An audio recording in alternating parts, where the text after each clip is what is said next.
when I listen to you, I may understand you, but as soon as you stop, it's all gone. That's awareness. Um, That's awareness. No, nothing to solve. That's awareness. Just continue to proceed in that way. Not necessary to remember anything. Just continue. You do yes, this. so Yeah. I'm wondering, is that the grasping at the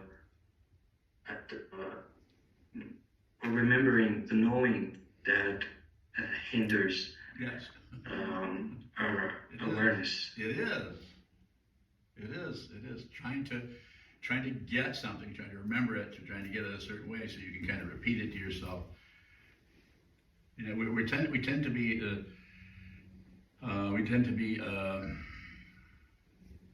addicted to our experiences.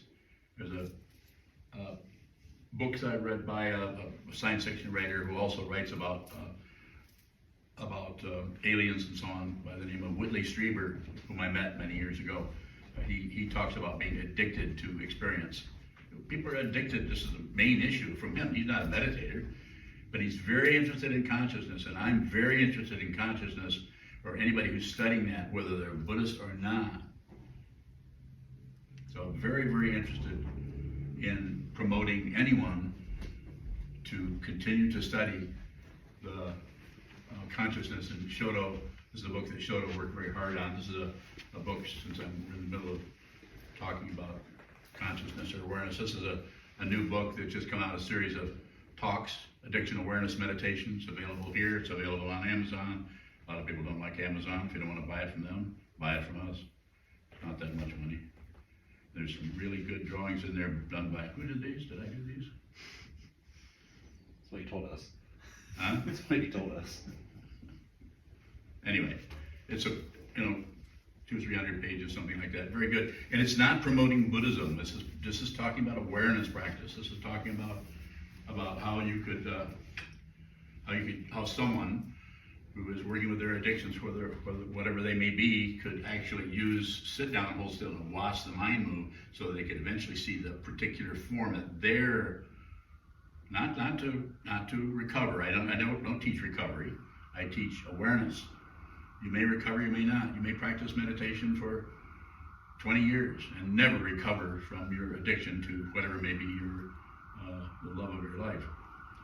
So you may, but the awareness around it is very powerful. You may still have the so-called addiction or grasping there, but the awareness about that is very, very helpful in terms of continuing to live day by day.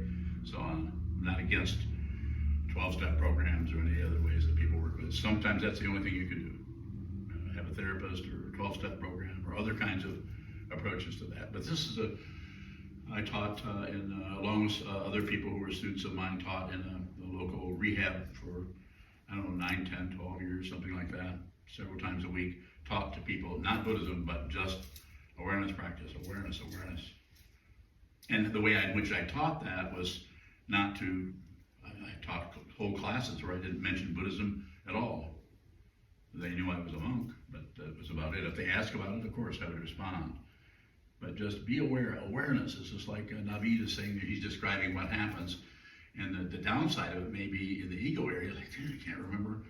Sokuzan just talked, seemed to be pretty inspiring. And that's been 3 days ago now. I can't remember what the hell he said. Something like that. Is that close? You probably didn't use the word hell. Yes.